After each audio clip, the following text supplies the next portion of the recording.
So MontBlanc has a long history, and many partners did participate. And here we focus on MontBlanc 3 with the partners that appear on this, whose logo appear here. And just a very brief reminder, I gave last year a talk about MontBlanc project, so with a more global presentation. The idea is not to do that again, but very briefly, let us remind that MontBlanc is a long story that did start in 2011 with MontBlanc and then MontBlanc 2 projects that were led by Barcelona Supercomputing Center, which are being continued by MontBlanc 3 project, which is to terminate by the end of this year. And MontBlanc 3 project is now continued itself by MontBlanc 2020 and EPI, who have a more specific target and who are focusing the SOC architecture. So MontBlanc and MontBlanc 2 project did explore the use of Arm ISA to do some HPC and did prove that it was possible with some drawbacks also due to the capacity of the existing chips at this time. And now in MontBlanc 3, we leverage on quite more powerful chips that do exist today. And this is something we'll see in the first presentation. So in MontBlanc 3 project, we target the platform as a whole, including hardware, software environment, applications. So these are some of our work directions. But we also work on simulation, and this simulation enables us to explore the design space and to prepare the next steps and the next generations. And here we'll see some specific talks about the hardware platform, the software environment, the application, and also the simulation environment we are building together. So here are the talks scheduled today, and let me give the place to Joël Wanza Weloli from Atos, who is leading the work package 3, the architecture work package in the project.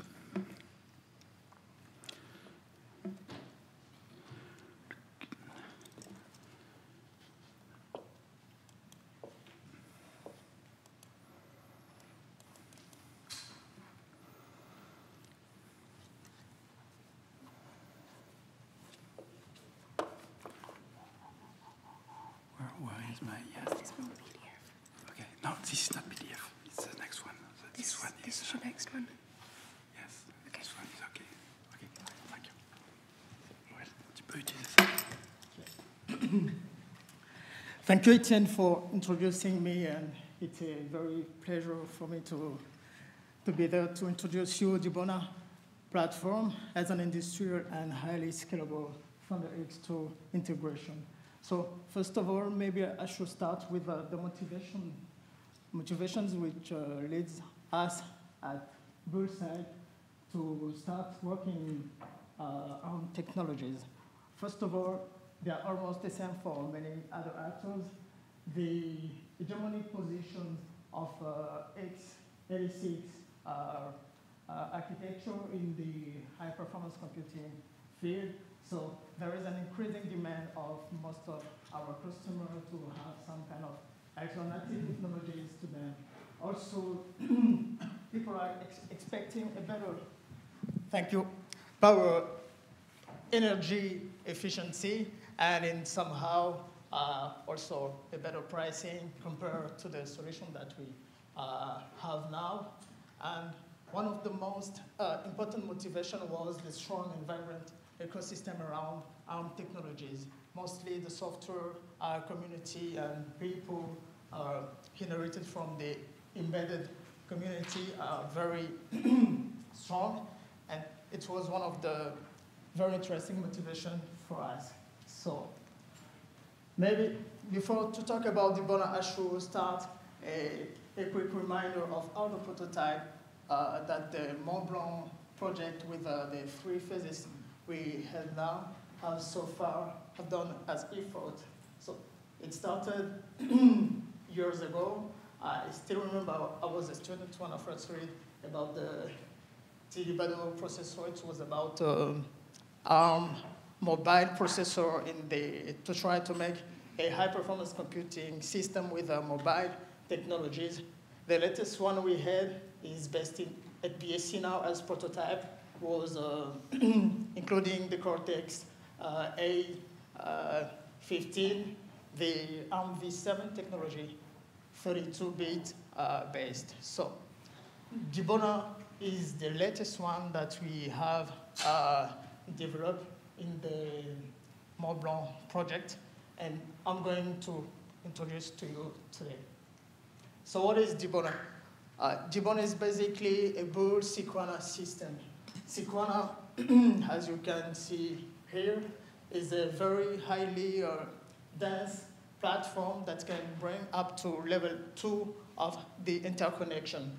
The system here, for example, you have 2 compute cabinets, the base one and the extension.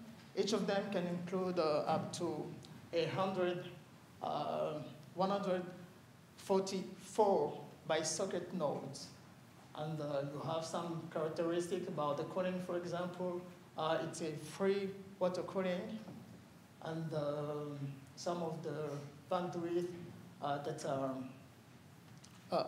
available in all the Sequana platform.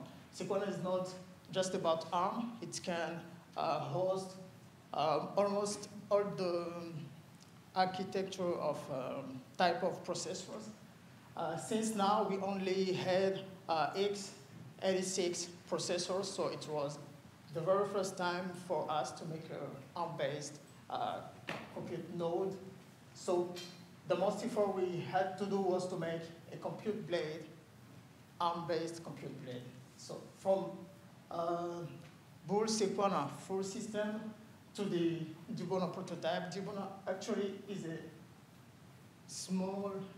medium-scale Sequana platform. We don't need an extension array, as the entire prototype will only have 16 blades, each blade including 3 by socket compute nodes. And the interconnection topology is like this. It's, as I mentioned in the previous slide, not really here, but it's a flight tree with the 2 level of, I don't have the, okay. You can see the switch. You have a group of 12 compute nodes connected to the same level 1 switch, and all those switches are connected to the to the second level to make the interconnection between all the nodes in the cluster. So here, for example, you have the rear view.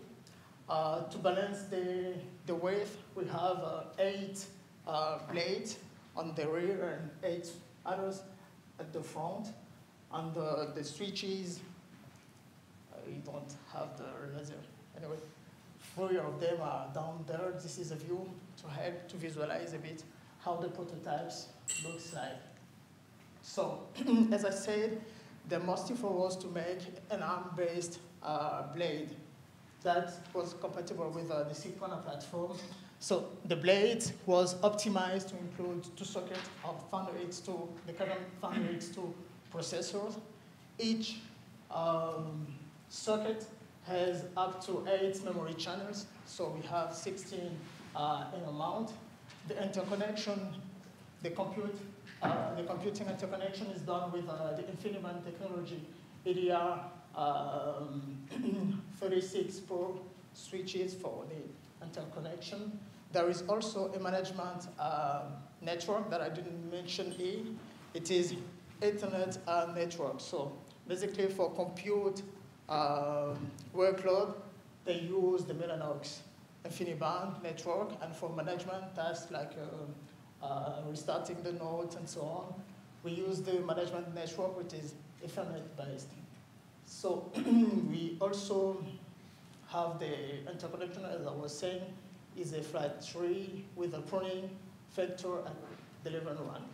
Yes, this is the pruning factor. So to spoil a bit, it looks like this. We have 3 nodes. The mezzanine for the Interconnect, it can host. Now we have only Mellanox Interconnect, but we can also switch with another one, for example, the Bull BXI in the future. We have 3 motherboards.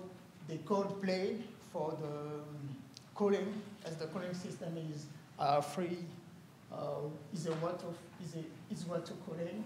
And the heat spreader there, we have heat spreader for the memory DIMMs, also heat spreader for the CPU, and for sure we also have storage, local storage in the SSD disk. So maybe I should go to the next one to see how it looks like the motherboard. We have 2 ThunderX2 processors connected with a CPI interconnection. We have 6 bidirectional links to have a NUMA architecture. Each socket having up to 8 memory channels. This is DDR. The DDR we used for Mont-Blanc with the 2666 megabyte per transaction. We also have the BMC from ASPI, the SATA drive. One of the custom product that we also have in the motherboard is our FPGA for power sensoring and monitoring and sequencing, also managing most of power stuff on the design. So it looks something like this, the processor. This is the mapping on the motherboard, so that we have 3 of these in one blade and 16 blades.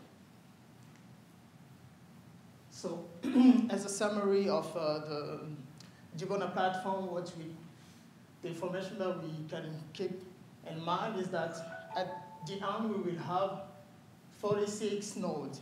Now we already have 27 nodes that are available, and we have already MontBlanc partner working with in the prototype, and so that we will have 42 multiplied by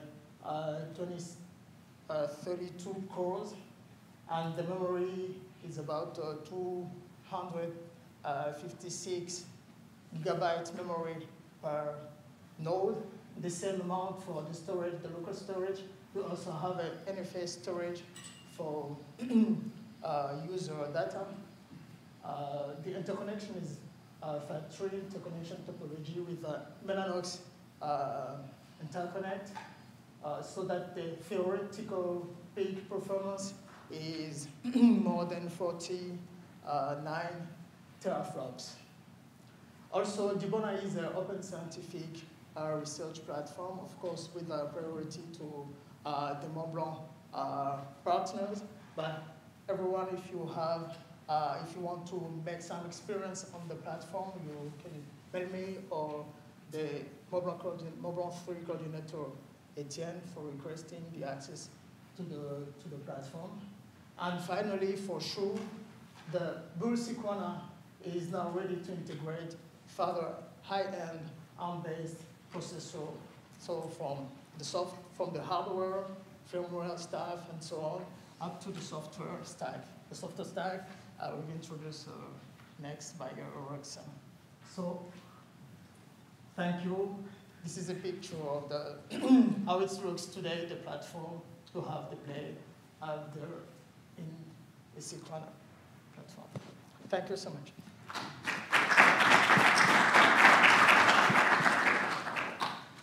Would you have some questions?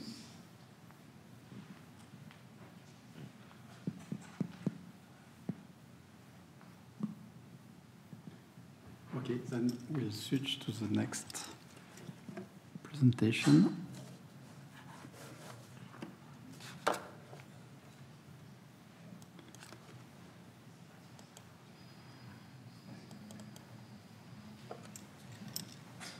So, let me please now introduce Filippo Mantovani from BSc, who is going to present the application and the test done on the application on the platform.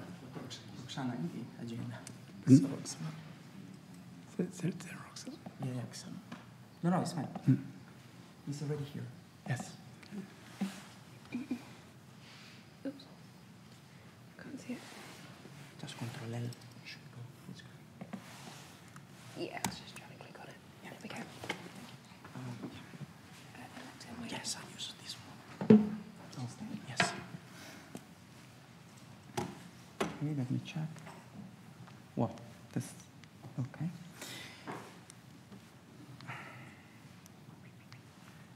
Okay. So I won't be able to point the plots, but okay. Thank you very much. I will start presenting myself. I'm Filippo Mantovani from the Barcelona Supercomputing Center, and BSc within MontBlanc 3 is in charge of the task of evaluating application within the platforms of the project. So that's what I'm going to present today as leader of this activity. So why we do this? Well, I go back to the arrow that Etienne was presenting at the beginning. So in the first MontBlanc description of work, the objective number one was to deploy the platform, so hardware, ARM-based hardware, but part of the same objectives was to have a system software to operate this hardware and to test real, well, big words, exascale application, but scientific application, parallel application on these machines. So this was already there in 2011. Fast forward to today, because we have the evaluation of Dibona to present. So Dibona for us, for our work package, is a perfect playground. You can go and test everything, and Boole is, if you break something, Boole is fixing it. So it's okay, in the details, what I'm going to present today is just 3 points. The first one is a very basic evaluation of micro-benchmarking of the platform. So I will going to explain the 3 parameters that are interesting from the point of view of the high-performance computing applications. The second one is a little bit of performance measurements that we did with the real benchmark and applications.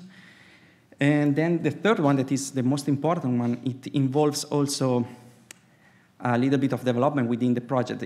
I call it a survival course, because basically, if you are within MontBlanc, it means that since 2011 you have changed something like more than 10 prototypes. So you have to be able to survive the change of the underlying software, being the underlying software whatever, so even Intel, ARM machine. So we have an effort in this sense to be able to keep our performance and carry on the performance with us. So I will show you a couple of examples in this. So let's start with, so I explained the why, who and what. So a subset of the logos that was presented by Etienne here. BSc, HLRS in Stuttgart, University of Graz are the academic partner, and then AVL is an industry in Austria, University of Versailles is also part of this work package, and Boole that is providing the machine. So each of us are working together, testing the application, testing some tools, and of course, use this platform that is codenamed Dibona. So let's jump in the first of the 3 topics that I mentioned before, that is the micro-benchmarking. So as I said before, there are 3 parameters that, well, I try to summarize with 3 parameters what is important for scientists that want to run in one of these clusters. The first one is the memory bandwidth, right? So everybody is advertising the more memory channel that you have in the ThunderX2. They are indeed more compared to the top Intel machine that you have. So here what we did is a comparison with the Mare Nostrum 4. Starting from now, everything that you see red in the plot will be Dibona, so the ARM platform, and everything that is blue is the Intel Mare Nostrum 4. So this is a stream benchmark. It has already been shown before. This is just the measurement that we did on the machine. And yeah, basically what you see is what was presented by Joël as well, that we have a DDR4 with a little bit less frequency. So the higher line can be even higher if you use a higher frequency. And basically what you see is that we get 98% in both machines, but of course in Cavent and X2 you have more effective bandwidth that you can squeeze out. So that's the first parameter. The second one is how many floating point operation can you give me? That's the typical question of classical HPC guys. So what we developed here is a small benchmark to test the floating point unit with single precision, double precision operations, and also with the SIMD, single precision and double precision. And what you can see basically, whenever you are not vectorial, you are more or less equivalent to an Intel platform. Whenever you go to a vectorial computation, of course, you have the physical difference of the vector size. So there is a factor 4 because we have Neon on Thunder X2. We have AVX 512 on the Mare Nostrum, so the Intel machine. So you clearly see on the right part that the column with the SIMD are basically 4 times higher with in the blue part. That's what is expected, but I think the real important part is that the FPU on the scalar code is very similar.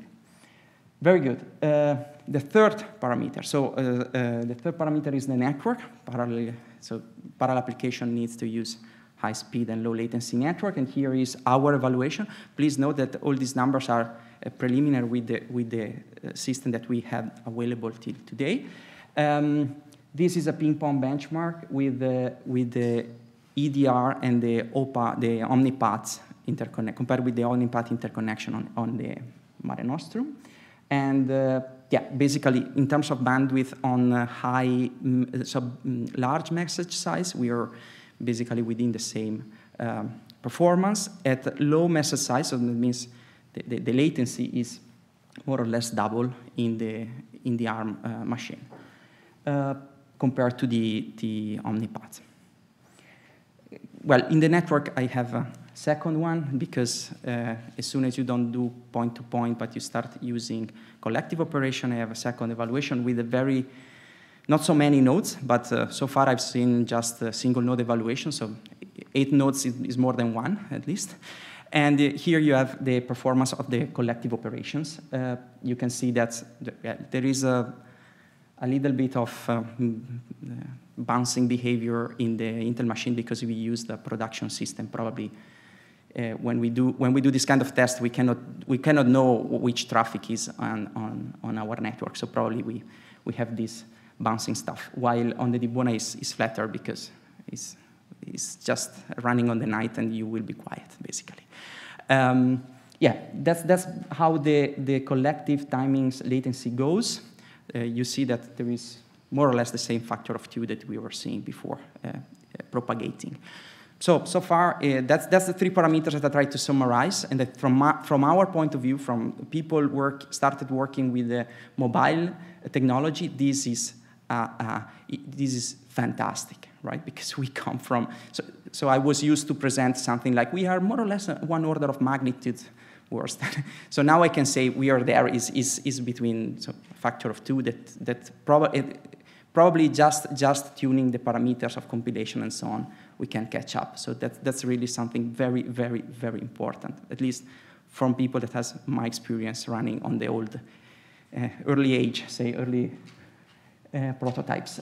So let's move on to the second part, that is the evaluation of application. Here I don't have so many numbers, but we tested the OpenIFS machine with up to 48 MPI processes. So this is a single node evaluation. Is the same factor of 2 that we've seen before in performance.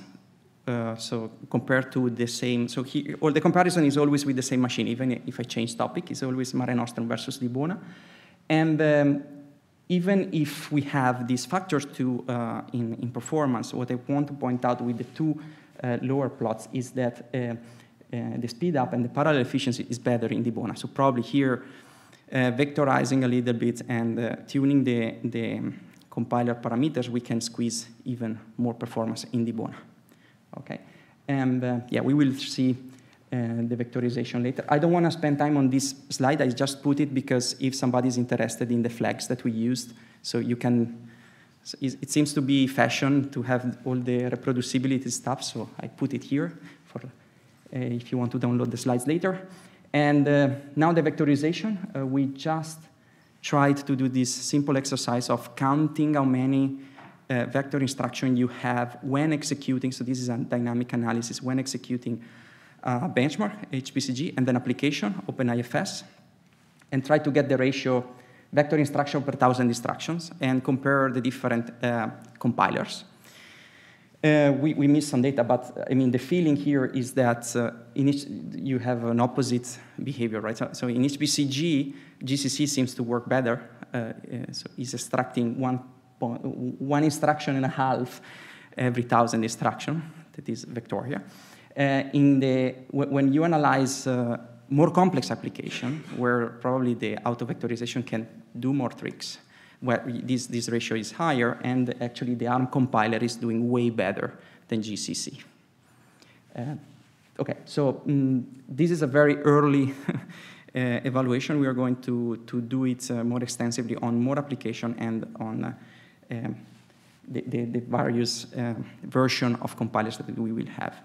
But at least this is, from my point of view, that I'm interested, so the data center is interested in real application, in real complex code. This is a very important point because the very last column here on the right is, so if I use the ARM compiler and I trust the auto-vectorization, is the best that I can have today. Good. I move on to another application that we tested. It is TensorFlow, not really high-performance computing workload, but still seems to be relevant nowadays. So we decided to test it. I know that we are doing training that is a business for GPUs. So I do not expect to have big numbers here. But what I wanted to do is a CPU-only evaluation of TensorFlow in the training. And here we compared not only Mare Nostrum and Dibona, but also the Power 9 machine that we recently installed at Barcelona Supercomputing Center, the IBM Power 9 based. And yeah, basically here the message is that is completely equivalent with whatever you use. Well, actually, in one of the model is even way better to use this emerging technology compared to Intel. And I think this is another very good message here that with new workloads, you are completely on track with this architecture and with this integration, the integration that has been done within the MontBlanc project. So from my point of view, it's a very good news, this. Even if the business is already being taken by GPU, okay. So now the real complex part, that is the work that has been done not only within application, but also within the runtime, in order to, as I said before, help the developer to survive these waves of new hardware coming out. So here the idea is that every time that you have your thousands or millions of lines of application that need to travel through different hardware platform, different parallelization and partitioning, and different dynamic imbalance induced by whichever factor within your complex machine. So all these factors are, in general, harming your performance if you don't have anybody protecting you. So here the message is that we try to develop or to improve the runtime techniques that can protect the performance of our application. So this is a very high-level point of view of the message of what we tried to do within the last 4-5 years. So I'm not going to present everything. I just have a couple of examples. One example, as I already presented, I think I presented here last year, so I'm not spending too much time on this, but I think the idea of, so ALIA is a computational fluid dynamics code developed within BSc, so it's available, and we have a research branch of this code that we used for doing these experiments. The first test that we evaluated is with so-called multi-dependencies. The idea is to avoid the race condition between threads accessing the same memory location. So of course you can use the atomic version, so the atomic implementation in your machine, but you can also develop other version of your code, like using coloring techniques, or what we call multi-dependencies that we implemented in the runtime. And yeah, okay, the details of this has been published in the paper that I reference here, so I'm not going to spend too much time on this, but the important message is that we evaluated it on different applications. The blue one here is still Intel, the green one is ARM, is ThunderX, but it's not ThunderX 2, it's ThunderX 1. Okay? But still, the message is that the clear bars, the clearer colors are the one with multi-dependencies, and we are plotting speed up, so higher is better. So whenever we use our multi-dependency version of the code, we get better performance, whichever hardware we have underlying. So this is a very important message. And the second very important message is that these techniques have been proposed and pushed to the OpenMP standard and will be published within the standard by the end of the year. The second test that we did, we developed within the project and we tested is the dynamic load balancing library. This library is basically, the goal of this library is try to survive whenever you have load unbalance in your application. And also this one is explained better in this paper, so if you want more details, just go there. Here the message is that you can apply this kind of techniques in complex code in which, for example, you have multiphysics. So here there is an example where we have fluids and particle dynamics. And you do not have, so in principle, you have to decide which part of your machine is dedicated to one simulation and which part of your NPI processes are dedicated to the other one, and you have to know it beforehand, but sometimes you cannot decide it very precisely beforehand. So applying these techniques allow you to mitigate the errors that the developer can do at the beginning while he has to estimate how to spread the processes over the different tasks. Result, basically, whichever configuration you choose here of MPI processes, you end up having more or less the same performance like your MPI only version of your application. Okay, these are the kind of things that we try to test in our runtime and then to push it out in order to be able, as I said before, to survive, to take on our performance through different hardware and different machines. Another effort, this is the only point that we have for this kind of effort in the Dibona platform. We try to, as I said before, blue is Intel, green is the ThunderX 1, but we started the evaluation in Dibona. I still don't have all the data here. I'm plotting now execution time, so lower is better. As you can see, once again, the multi-dependency implementation is the one that is performing better. So that's yet another proof that even if you change the underlying hardware, this is improving the performance of this application. And this is something that is in the runtime, so other application can take advantage of this. Okay, the last application that I want to present, the last work that I would like to present today is the work that we did in HPCG. And here, basically, motivation. If you take your HPCG and you start scaling it MPI only, at some point you start being slowing down by collective operation, and so the MPI only scaling at some point will slow down. So having a shared memory implementation will help out the scalability. The other point is that having a good shared memory implementation will increase the data reuse, so you have more bandwidth to the memory. So in general, you will expect to have better performance. So, however, if you download the HPCG version of the benchmark, the OpenMP implementation is basically inexistent. So you have, this is a trace where on the x-axis you have the time, on the y-axis you have your threads, and every time that you have white, there is nothing running. So as you can see, except the master thread that is always working, the rest is always idle. Okay, so that's the reason because we started working on this. A lot of people started working on this before us, so there is a lot of bibliography here that you can follow, but we did our implementation and we evaluated in Dibona in a single node and in a multi-node. So on the left side, you have the single node evaluation, The black line is the MPI only evaluation, while the blue line is the OpenMP implementation that we did. We did several tests, several releases of the implementation of the shared memory HPCG version. You can have, also for this one, you have a tag report available online. I don't want to spend too much time here. Here, the message is the OpenMP implementation that is out now, that we developed within the project, is reaching the same performance of the MPI-only implementation. And sometimes it's doing even a little bit better, as you can see on the right part when you start adding more codes.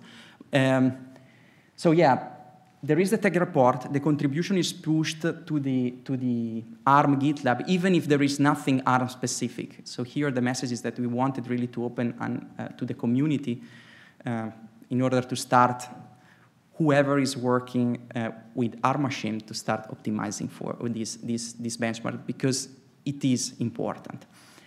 By the way, the main person that did this is in the room. So if you have questions about this, the guy is there.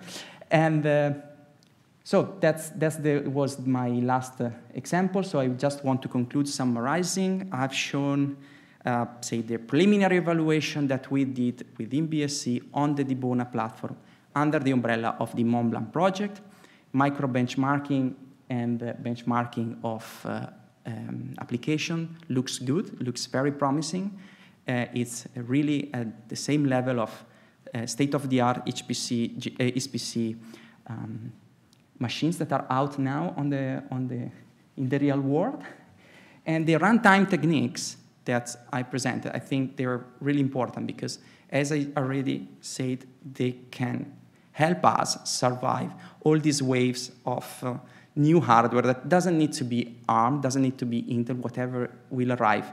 If we do the effort of pushing a smart implementation into our runtime, this will help us, whichever machine we have underneath. Next steps, well, we have to do an extensive evaluation. We have, as you've seen, I have incomplete plots there, so we will continue working on this. We will do a power measurement and energy study, of course, because everything that I've presented today was just performance. And also, we are going to prepare application for architectural simulation for the next step. So Etienne was presenting the EPI project. There will be architectural simulation and so on. So we are going to extract kernels from this work for working, moving on in other projects. More details can be found in our website, the MontBlanc project website. We have public deliverables there. The DLB, the Dynamic Load Balancing Library, is available on the programming model website at BSC. And the last word is for the collaborator within the Barcelona Supercomputing Center, Fabio, myself, Guillem, Julian, Kilian, Mark, Marta, and Xavi, that are hopefully listening in YouTube, I don't know. But this is a warm thank you because they did all the work I'm just presenting here. So thank you very much. If you have questions, I'm here today, the next days. I will be in the MontBlanc event, so I'm more than happy to follow up with you. Thank you very much.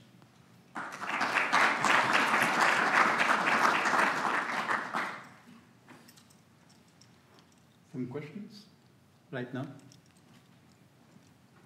Can I switch? Sure. I hope so. Thank you. So what OFED are you using? Are you using Mellanox OFED or are you using the distro Mellanox OFED? As far as, yes. Okay, thank you. You're welcome.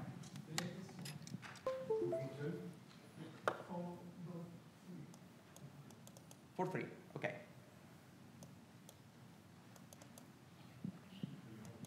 Have you measured energy consumption or peak power consumption? Sorry, I didn't. Have you measured energy consumption or peak power consumption of Mare Nostrum and ARM? We are still working on this. I don't have meaningful data. We are agreeing on what to measure and how to measure it. It's really interesting. I'm really interested in it, but I still don't have data here. What I can say is that the board is equipped with a lot of very interesting probes. So we can measure really not only within the chip, but also around the board, different channels, different. So if I'm able to convince Bull to give me access to all this information, probably we can have really a lot of information out of that board. You can join me.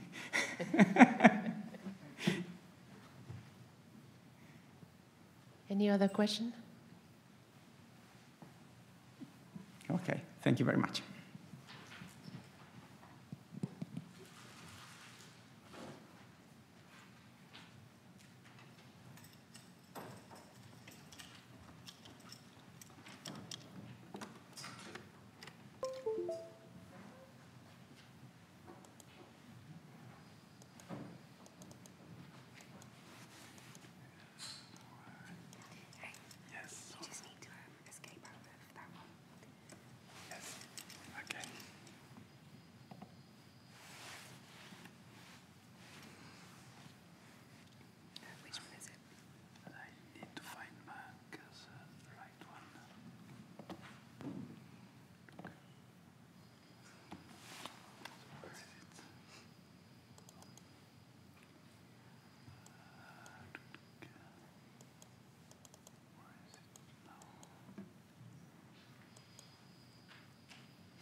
Okay, so sorry for the small disagreement, and let me know, I don't know if there's a need to present Roxana from ARM, but let me give the mic to Roxana, who is leading in Mont-Blanc 3 project the software environment work package. Thank you very much. Hello, everybody. Thank you for coming here today. So I'll talk to you about, obviously, as Etienne said, about the enhancements to the HPC software ecosystem, more specifically the software stack brought by Mont-Blanc 3. But what I'd actually like to do first is start with a retrospective of kind of where we were basically 7 years ago. So probably as many of you know, we are finally kind of the Mont-Blanc series of projects, 1, 2, and 3, kind of more general purpose ones, are coming to an end this year. And I thought it's a good time to go and reflect about where we were at the beginning. So when I first started at ARM, for example, I started in 2012, we were still playing with Arndale boards. That was the leftmost board, which is that little blue one. And that had the Exynos 5250, it was 2A15 cores, kind of mobile cores you find on a Nexus 10 tablet. And then following from there, with help from Atos, thank you very much, we managed to create the first, basically, ARM server blade sort of thing, kind of more HPC-ish in Mont-Blanc 3, sorry, in Mont-Blanc 1, sorry, with a daughter card, and that was the Mont-Blanc prototype. And that you can see being realized kind of 2014, 2015, and that's the nice shiny blue cabinet, the big one in the middle. But then in 2016, the ThunderX2 got announced, and finally we had very big, kind of very promising ARM server-grade chips. And then in 2017, the Atos blade with the ARM with the ARM-based ThunderX2 chip inside, dual socket. And then obviously in 2018 now, I didn't find quite as nice picture as you have, a kind of an up-to-date. So I just have a picture of the Sequana chassis, but this is kind of where we are now. We've got a full-fledged, or we'll have a full-fledged system. And it just shows the journey that we started. But what this retrospective shows is that in 2011, we were basically playing with mobile phones effectively. And that we turned into HPC systems. And the software stack was appropriate at the time for mobile phones. So we've come a long way to get them from that onto effectively what is now an HPC-grade system. So the idea is that kind of the Mont-Blanc 3 project is focused greatly on just furthering the state of ARM HPC software ecosystem. And I know it's a very generic thing to say, but at the end of the day, that is exactly what we have to do. We had a long way to go. And the focus has been both on what I call kind of tool improvements, so kind of what incremental things is. There's nothing kind of cutting-edge research around. We're getting things working on these platforms. And also, we've also been exploring research ideas as part of this. And kind of our focus has been both on open source projects and also on commercial tools that have been developed as part of this project. And at the end of the day, we need both. And I'd like to introduce you to the HPC ARM software stack. So this is by no means complete. This is just a sample software stack following some of the tools that we are using as part of MontBlanc 3. And the idea is that we've got a choice of compilers, and we've got a choice of kind of scientific libraries and development tools, cluster management, runtimes, hardware support, and operating systems. And this is how the reality was back in 2015 when we started. And then we've decided to add all of this on top of it. So we've made improvements, for example, in compilers. We helped port PGI Flang to ARM, and now that is the ARM Fortran compiler. It's a commercial compiler. We've also helped optimize the ARM performance libraries. We've been working on porting Macau and SIR. Also, we've done more improvements around OpenMP and ops heterogeneous support for heterogeneous platforms. Also, there have also been support for OMS around accelerator improvements. And also, there have been LLVM and GNU OpenMP enhancements as well. In addition to that, we've also looked at porting TinyMPI, and I'll go in the next slide in more detail, kind of in all these are. Also, overlapping communication and computation, both in OMS plus MPI and also in topology, where we also had topology over MPI.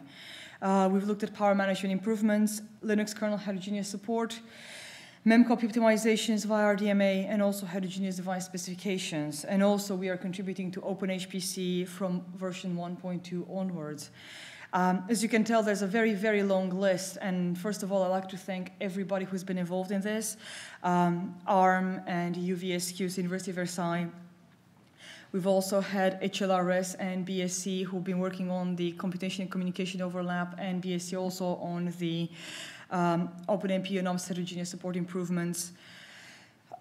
ETA Zurich working on TinyMPI, and also obviously Atos, who are not as much highlighted here, but they've worked a lot on the topology over MPI, power management improvements, memcopy, and more. Obviously now, because we've got the Sequana blades have ARM blades as well. Sorry, the Sequana system have ARM blades as well, and we've got Dibona. They've also done a tremendous amount of work around just the commercial software stack. So to kind of give a few highlights, so the Atos ARM software stack, which is now obviously a commercial offering on Atos' ARM-based Sequana platforms, which is obviously made by Atos. The ARM Fortran compiler by ARM, the Macau and SIR tools by University of Versailles. The distributed, so this is Dust, this is basically a distributed thread by BSc, and I'll go into a moment into more details of it. And also we've got TinyMPI by ETA Zurich. The MPI and OMS communication and computation overlap by HLRS and BSc, and the heterogeneous hardware scheduling by ARM. And I'd like to go just into a few of the, I'll highlight these three. Gosh, my color is a little bit wrong. I like to highlight the Macau tools, Dust, and TinyMPI, because these are sample kind of developments that have happened. Macau and SIR are more on the tool improvements. Dust and TinyMPI are more on the research side, on kind of more esoteric approaches that have happened. So I'd first like to go into the Macau tools, and the idea is that these tools allow you to do a static binary analysis and control flow reconstruction, and basically they do static they do static improvements, static binary optimizations via plugins, and they've got a instrumentation API and a static performance modeling tool. And as part of this effort, they've basically ported this to an AR64 platform. They've used a Juno board, but these tools are up and running today, actually, and you can also use them soon on the Dibona platform. In addition to this, they've also worked on the Codelet extractor and replayer, which basically is a tool that allows you to extract representative sections of applications and then replay them, so you can actually run them as binaries on your system. And the idea is that this allows you to effectively run much larger. So we can run these things, or for example, on real hardware, but then they allow you to run what you need on, for example, a simulation. And this is a very, very valuable tool because now you can run representative large input set sizes in real hardware, extract the representative regions of interest, and then replay those in simulation where you can do, for example, architectural explorations and such.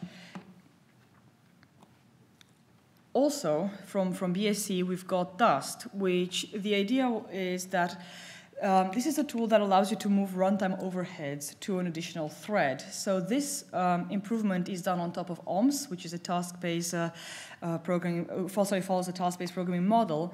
And the idea that task and dependence management functions have now been moved, set to a separate thread. That was stage 1 of development. Stage 2 of development moved in having a distributed Dust where all the threads are actually capable of taking over this additional kind of overhead offload. And the functionalities are around task and dependence management, task allocation and submission using OMS, and push and pop tasks from the task graph, including dependency calculations. They have evaluated this actually on a number of platforms. I've only listed a few here. I've listed ARM-Bake-Little, which is an RV7 platform. They're testing on Dibona, which is an RV8 platform, a task sim, and I know they also had Xeon Phi and Intel, if I'm not mistaken, Intel Skylake results. So they've tested this on a number of platforms to see the trade-offs. And the applications they've looked at have been Stream, Cholesky, Black-Scholes, Fluid Animate, and more. Unfortunately, I cannot remember the full list. You guys had a lot of applications. And in addition to that, what I can say is basically the results so far have been very positive, especially because they've explored heterogeneous platforms and looking at heterogeneous platforms to accelerate this computation. And the final tool I'd like to highlight is TinyMPI, which is a communication and computation overlap tool. So unlike the MPI plus OMS tool by HLRS and BSC, which overlaps the MPI communication with OMS tasks, TinyMPI effectively achieves the same overlap and communication and computation by practically oversubscribing the system with MPI ranks. And this is actually a prototype of a one-sided asynchronous MPI implementation. And when a rank blocks, the core switches to a ready rank. So they've got basically a pool of ranks that they can choose from. And they've been looking at, for example, the level of oversubscription, which is called virtualization level, as to how many ranks per physical core or physical thread they can use to achieve good results. These are, as I said, only some of the improvements that we've made in the software stack. There are a lot more, and I can talk to you more about them. But in conclusion, the software ecosystem has overall advanced both in terms of new software and expanding the capabilities of existing solutions. Porting everything to ARM is not a short exercise. It takes time, and we've been working on that, and also furthering the state of research. And we've actually had a very strong focus on open source software with some commercial solutions too. Just to name a few, for example, for the PGI Flang compiler, we've made improvements both in PGI Flang open source and LLVM and open improvements as part of that exercise, but also we have spun out based on that, an ARM Fortran commercial compiler that people can buy for production environments.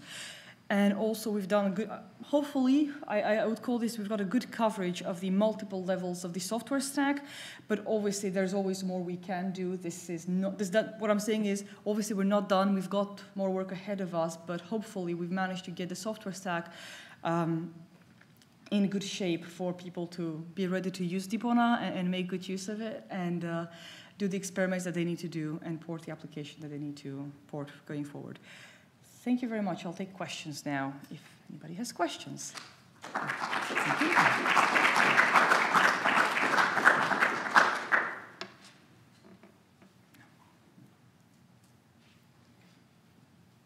Everybody's perfectly clear on the software stack. Good. No questions?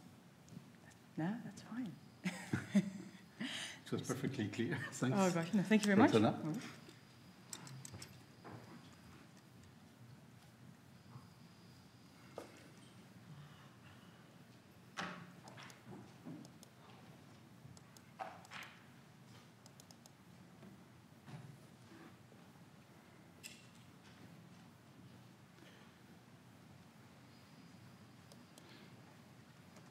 So let me now present you Gabor Dozsa from Arm also, who did lead the work on simulation tools within the project. Thank you, Adrian. Thank you, everybody, for attending the workshop. So I am still the leader of the simulation tools work package in MontBlanc 3. And this is a new work package in MontBlanc 3. It was not part of MontBlanc 2 and MontBlanc 1, so I don't have to go through the history of MontBlanc projects, which can be refreshing maybe at this point. So I'm going to switch it off. Yes. Okay, so we had a dedicated work package to improve the HPC simulation infrastructure, basically, what we could access when the project started 3 years ago. And then the objectives were to try to come up with a new multi-scale simulation approach. Because if you want to simulate a full HPC system and you want to kind of pay attention to the important details of the system, it means there are too many details you have to obtain from your simulator, and it will slow down the simulation in general. So by multi-scale, we thought that basically there are different tools, different simulators, which kind of simulate the same system at different levels, from fine-grained levels up to the more abstract levels. And you have to take advantage different tools at different levels and try to combine them in an integrated simulation workflow. So the other thing we decided at the beginning that we will build on the top of existing tools. We didn't want to start from scratch this work.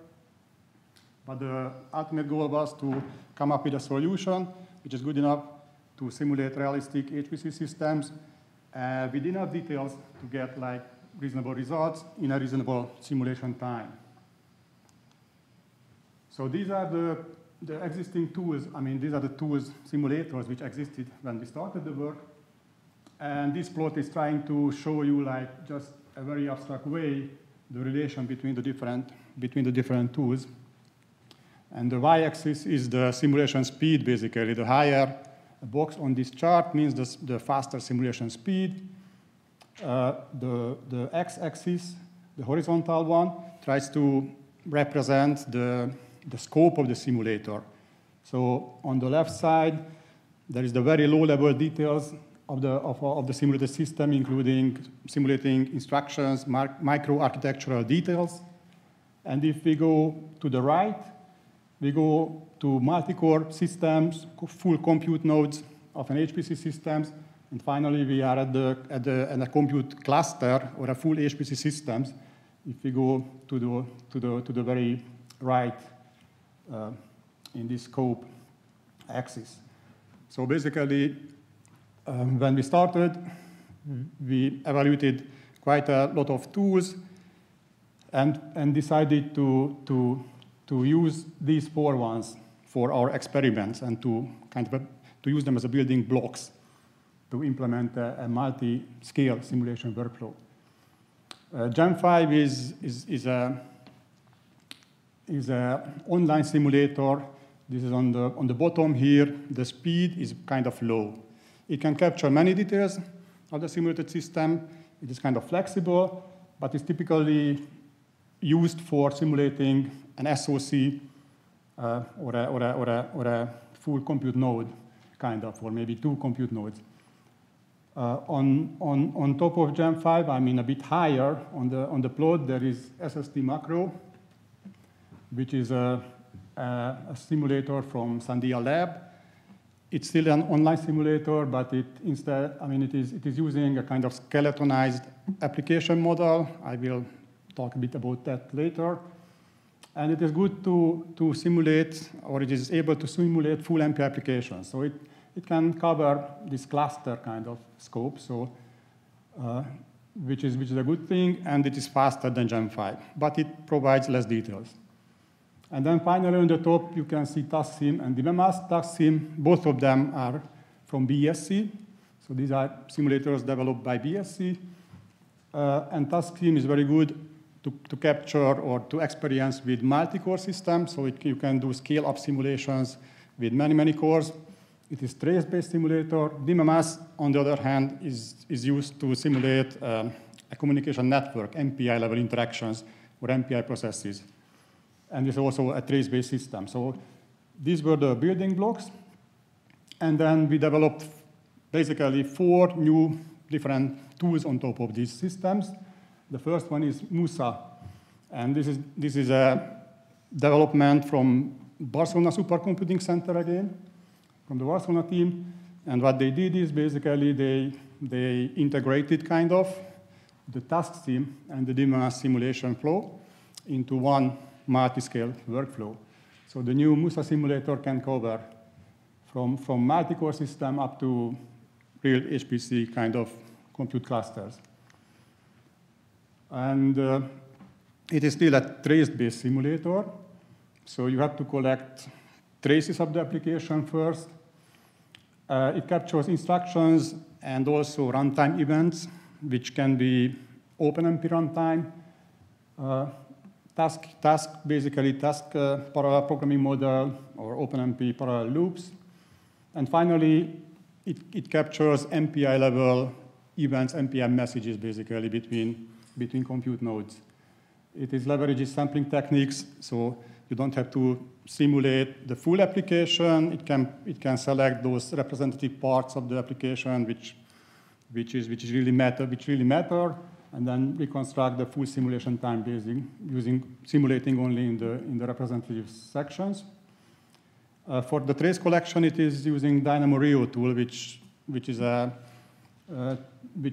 supports both Arm v8 machines and x86 platforms. So the traces are collected on real machines. And also the BSC team integrated some power models into the system using MacPet and DRAM power. So the Musa simulator can give you power estimations, energy consumption estimations also. And regarding the speed of the simulation, it can go up to 2-3 million instructions per second in detail mode. In the detail mode, the memory accesses are simulated, so memory contention is simulated. And it has also a burst mode, which doesn't simulate memory contention, but it is even faster, up to 1 billion instructions per second, which is pretty good for simulating full HPC systems. So Musa allows you to do various architectural simulations and studies. And in MontBlanc 3, it was used quite intensively by the design work packages. They simulated a large number of applications. As Filippo mentioned, there is a lot of applications in MontBlanc 3. And they try to find sweet spots in the design space, basically, using these simulations. And there are some examples there. I don't want to go into the details at this point. And these are some plots you can get when you are doing these architectural studies with Musa.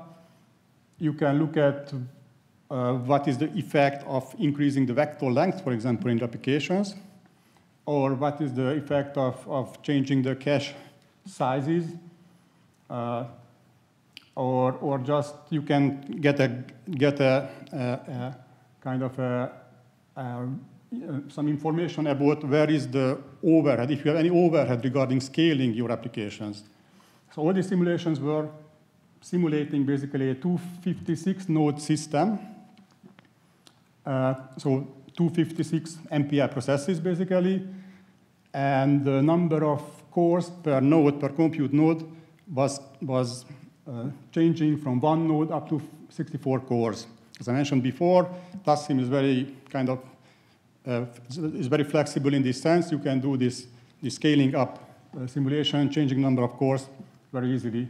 And you can get different numbers, and you can see if your scaling is reasonable. If not, what is your parallel efficiency, if you have any bottleneck in the software or in the hardware in your system. One thing I wanted to mention here that so the MPI level simulation is being done using DMMS or a kind of improved DMMS, but it means that you need a real trace for 256 node to start your simulation or design space exploration. So when you use DMMS or Musa, You have to have a real machine first, collect the trace on the real machine, and then you can use this trace, and you can change different parameters in the system, but you cannot change the number of compute nodes.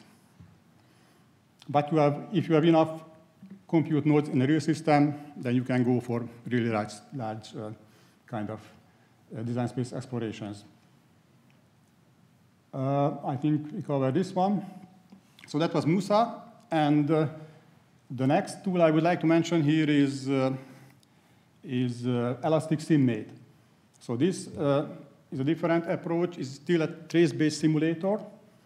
You can see this thick arrow there. So we tried to kind of connect it or bridge it with the Musa simulator. I will mention some details about that on the next slide. But Elastic SimMate is an extension to Gem 5. As I mentioned, Gem 5 is kind of low-level tools, flexible but slow. So Elastic SimMate was an attempt to improve the simulation speed of Gem 5 by using traces.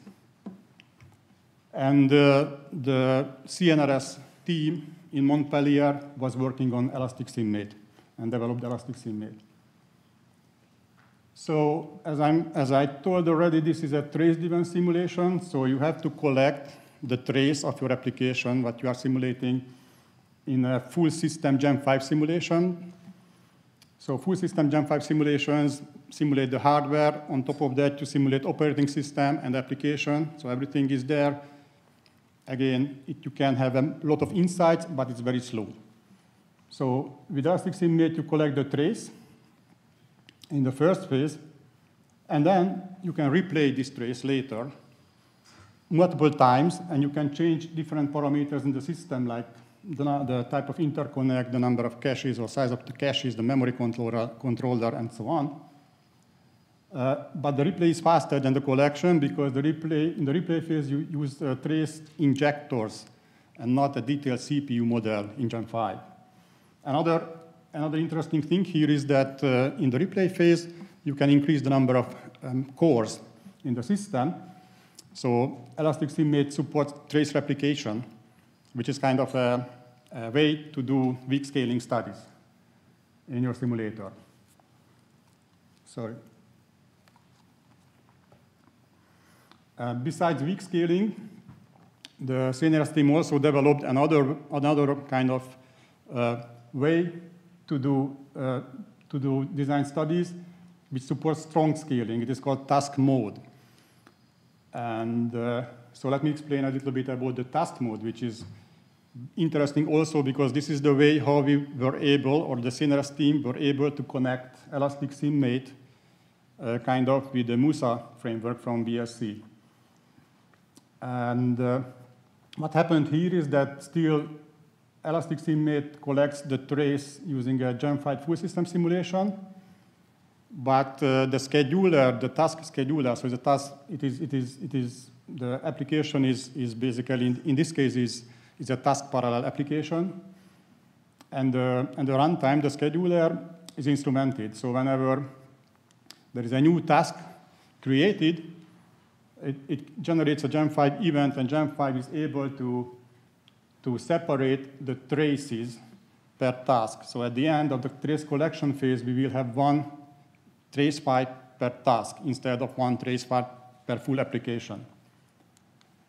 And then in the replay phase, if we have somewhere a scheduler or runtime, which can tell Elastic SimMate what is the mapping of the task of the different tasks to the cores, then we can replay those set of tasks on those number of cores, and we can increase the number of cores again, so we can effectively explore strong scaling in this case.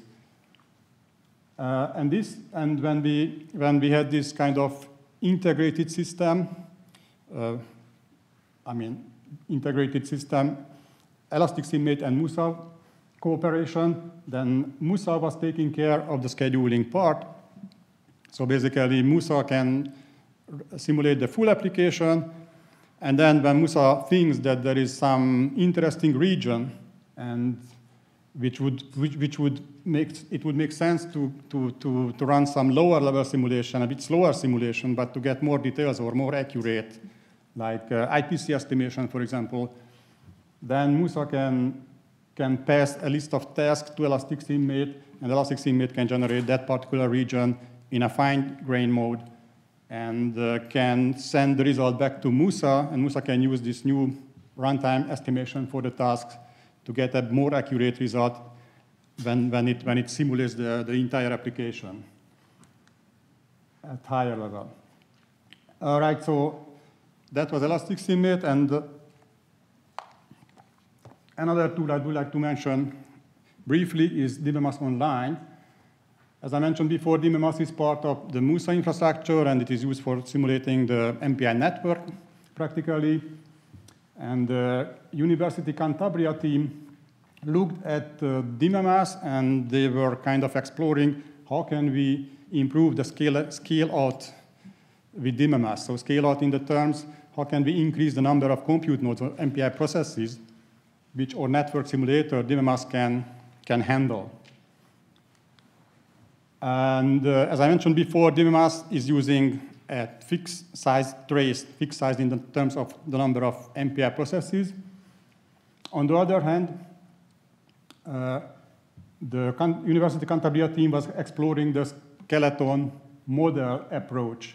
So if you have an MPI application, then you can transform this application into an application skeleton model, which basically means that you replace the compute blocks in your MPI code with just some parameterized compute time expression, which models this expression based, it depends on some input parameters for the application typically, and it models the execution time for that compute block. So you have to have some data points for that models to generate it. You have to find these compute blocks in the code. These are not trivial kind of activity, and sometimes it is difficult. But at the end, if you have a calibrated model of your application, the advantage is that then you can run this application model to kind of simulate any number of MPI processes using the same model. And this is what the Cantabria team was implementing with Dibona Online. So the flow is, they extended the Dibona simulation flow with this Dibona Online feature. And instead of feeding Dibona, the network simulator, with a trace file, they were managed to feed Dibona with a calibrated skeleton application, where the number of processes are just another parameter. And then Dibona produced the same results, which basically a trace file describing the behavior of the application. It's a Paraware trace, where Paraware is a visualization tool from BSC. So using this flow, you can get the same kind of, you can use the same kind of tool at the end, a visualization tool to inspect the runtime behavior of your system. But again, the advantage here is that then you can run larger scale experiments. The two plots on the top, basically the x-axis shows the number of MPI processes they were able to simulate with this approach. The blue line is the Dibona Online simulation. The red one is the SST macro. This is the original tool from Samdia Lab, which basically invented this idea of skeleton applications. So in these plots, we compare how the Dibona Online simulator is how scalable is the Dibona Online simulator with respect to the original SST macro approach. And the Dibona Online is proved to be more scalable because of the high memory consumption of SST macro.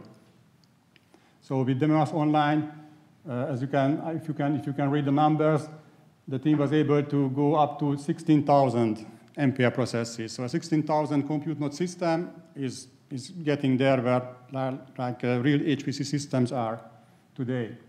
Even more, they managed to reach 91,000 process simulations within Mass Online. It ran for 23 hours, but it's not a long time for such a system size. So this was a proof that indeed it is possible to scale out more than whatever the current tools can provide, or even improved tools can provide. So this is an interesting approach to explore further.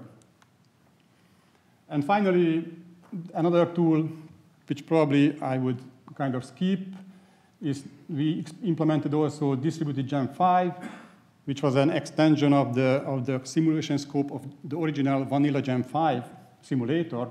As I mentioned, Gem 5 can handle one SoC or one compute node, maybe two of them. With this extension, it can simulate real bigger clusters, while the simulation speed is not worse than with Gem 5, because when it simulates multiple compute nodes, it is running those Gem 5 simulations on a real compute cluster in parallel. So that basically keeps the simulation speed more or less the same as the vanilla Gem 5 can achieve. So this is the kind of the full picture. Those are the tools, the new tools and existing simulators we have been exploring within this work package. And as I mentioned, Musa is used within Mont-Blanc 3 already to get very interesting results in design space explorations. We were also doing experiments to scale out up to like 90,000 MPI processes with our simulations. And also I want to mention that we have looked at other problems in the work package, like using Serre codelets, for example, to speed up simulations, or barrier point methodology. But I don't want to talk more technical details probably at this point. So thank you for your attention. And if you have questions, I'm happy to try to answer.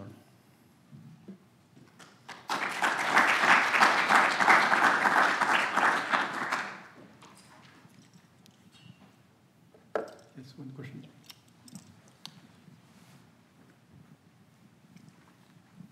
So did you look at the higher fidelity part of SST, what we sometimes call SST micro? You could run MPI traces through that alternatively.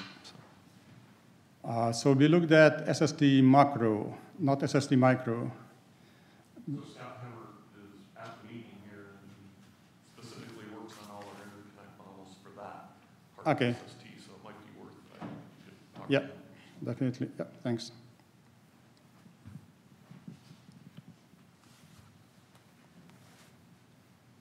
Any other question?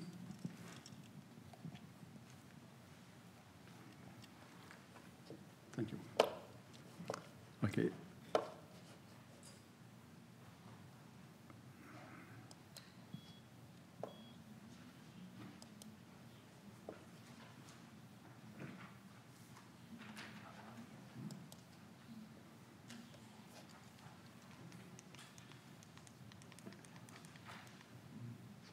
Now, just a few reminders. So maybe you could have some questions on previous talk also, if you have, we have a couple of minutes, so we have time for that. And if not, let me please remind you that there's a talk about Macau this afternoon as a part of the software tool sessions, so in Omni Theater at 4 p.m. Also work done within a MontBlanc project.